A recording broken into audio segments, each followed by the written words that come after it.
Good evening. 6 minutes past 10, 11:16 SEN, Melbourne's home of sport. This show, Born in USA. Steve Salisbury, Ed Wyatt with you the next 2 hours, where we're going to talk about pretty much everything going on in the States. You can phone us tonight at 942-911-16. You can text us at 0433-9811-16. Eddie and I are both Twittering now. I'm staked down under, and Ed is just plain Ed Wyatt. That's right. Yes, I am. We are Twittering, Steve. We are also YouTubing. We're getting up with the technology like the kids are doing it. You know, we're emulating the kids. No one's ever going to say that you and I are not technically savvy. We are. We've got a YouTube site up. More on that. Just Google us in the meantime. It's actually my personal YouTube site. But anyway, go there and find it. We'll put it up through a website eventually. We're getting there. We're refurbishing the whole thing. And should be interesting. Absolutely. Tonight's show, Eddie and I are going to hit the NFL draft because that happened today. There's some NFL news that you can hit us up on as well. The NBA playoffs are in full swing. The NHL playoffs are going on. Major League Baseball is thumping. I had a great trip to California that I'll talk to you about, and if time permits, we'll explain why the AFL is not looking to Tasmania for the 17th or 18th. You're still on that Tasmania kick, aren't you? I just think you're still on that kick. I find it funny that so many people find it hard to believe why the AFL has no desire to go to Tasmania. And quickly, I'll just give you this analogy. If you are a salesperson and you can go after an account that you know, you've been there, you've seen the ceiling, you know that they're going to give you X. You know what you can get from them, and it's not much. Or you're going to go for the big account where if you hit it, you can make it big time. You're going to do that and use a woman as the analogy. The AFL. Imagine that, you using a woman as an analogy on this show. Well, just think about it. If you're a young man and you have a girl that you're looking at and you find her very attractive, she's blonde, brunette, whatever you like. She's tall, she's thin, she's very attractive, she's funny, she's a great athlete. Her dad is wealthy. You hook up with this girl, you can have a place in Byron Bay. You don't have to work past the age of 21. You are set up. Conversely, you've got a girl that lives in your neighborhood. You can call her when you're drunk. You vomited in her bed. She has you back every time. That right there is Tasmania. The AFL, and I love Tasmania, but the AFL has Tasmania in the bag. Well, they got loyal fans there, Steve.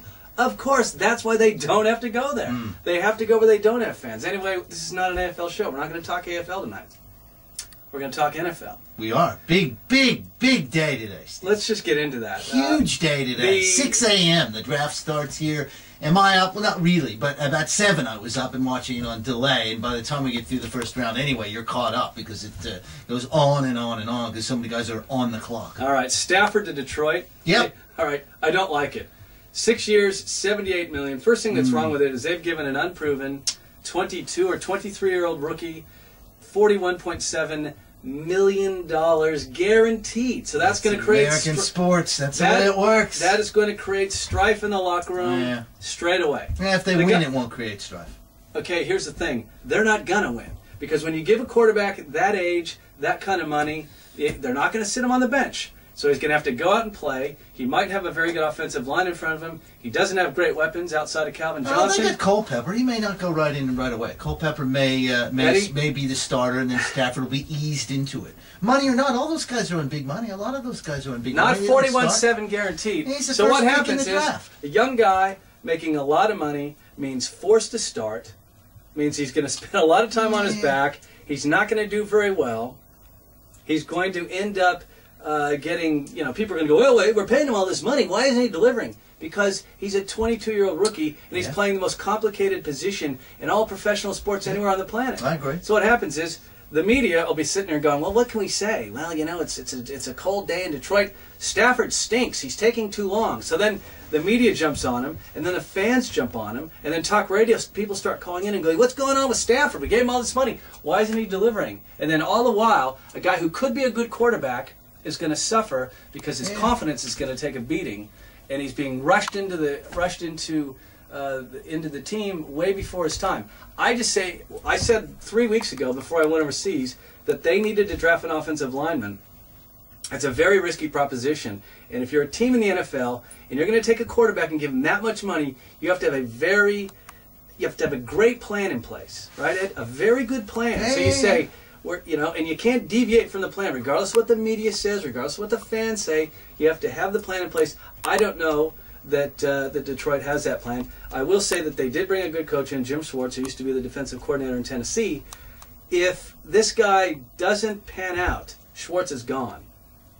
I will tell you that right now. Because I heard someone say this the other day, the team might not leave Detroit, but if this quarterback, the quarterback that they've chosen, if he fails, that's going to be the end of the coach. It will. You look. Yeah, no, I don't disagree with that, but I think it's sometimes some points you have to get people on board, and an offensive lineman's not a sexy pick. And I think sometimes with a team like the Lions, you really need. They were sold on the kid. By all accounts, he was the #1 quarterback in the draft.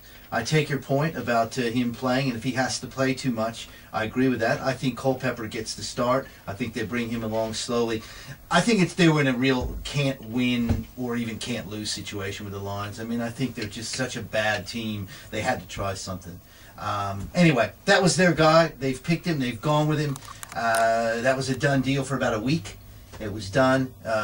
A little bit lower is where some of the surprises are. Yeah, well, they gave him 41-7. A little bit lower. We'll talk about that a little bit later. You're listening to Born USA. Stephen Yes.